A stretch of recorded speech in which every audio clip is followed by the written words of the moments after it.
পাহাড় শুধু সৌন্দর্যের প্রতীক নয়, বরং পৃথিবীর স্থিতিশীলতা ও ভারসাম্যের জন্য অপরিহার্য। মানুষ বহু আগে ভাবতও না যে পাহাড়ের নিচের অংশ কত গভীর ও গুরুত্বপূর্ণ। অথচ 1400 বছর আগে পবিত্র কোরআনের 31 নম্বর সূরা লোকমানের 10 নম্বর আয়াতে মহান রব্বুল আলামিন পাহাড়ের প্রকৃত ভূমিকা সম্পর্কে উল্লেখ করে বলেন, ওয়া আলকা ফিল আরদি রাওয়াসিয়া আন তামিদা বিকুম, আর তিনি পৃথিবীতে দৃঢ় পাহাড় স্থাপন করেছেন যাতে তা তোমাদেরকে নিয়ে টলে না যায়। আধুনিক জিওলজি দ্বারা প্রমাণিত, পাহাড়ের নিচে বিশাল শিকড় থাকে যা পৃথিবীর উপরের স্তরকে ধরে রাখে। 1906 সালে বিজ্ঞানী আলফ্রেড ওয়েগনার তার প্লেট টেকটনিক্স তথ্যে দেখান যে পৃথিবীর উপরের স্তর ক্রমাগত চলমান এবং পাহাড়ের শিকড় এটি স্থিতিশীল রাখতে সাহায্য করে।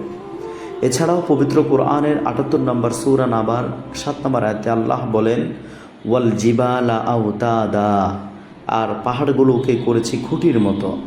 ভূতাত্ত্বিক গবেষণা দেখিয়েছে দৃশ্যমান পাহাড়ের অংশ ছোট হলেও নিচের অংশ অনেক গভীর।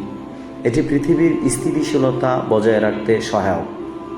1970 সালে যুক্তরাষ্ট্রের ভূতাত্ত্বিক জরিপ বিভাগ ইউএস জিওলজিক্যাল সার্ভে স্যাটেলাইট এবং ভূমিকম্প তথ্যের মাধ্যমে প্রমাণ করেছেন যে পাহাড় পৃথিবীর ভেতরে প্রায় খুঁটির মতো কাজ করে, যা পৃথিবীর উপরের স্তরের ভারসাম্য রক্ষা করে।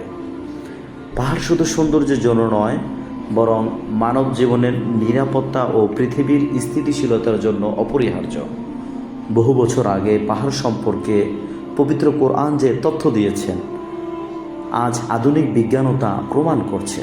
প্রিয় বন্ধু, যদি আপনি চান যে এই ধরনের ভিডিও আরও বেশি মানুষের কাছে পৌঁছাক এবং চিরসত্য ইসলাম ও কোরআন পৃথিবীতে প্রতিষ্ঠিত হোক, তাহলে ভিডিওটি শেয়ার করতে ভুলবেন না।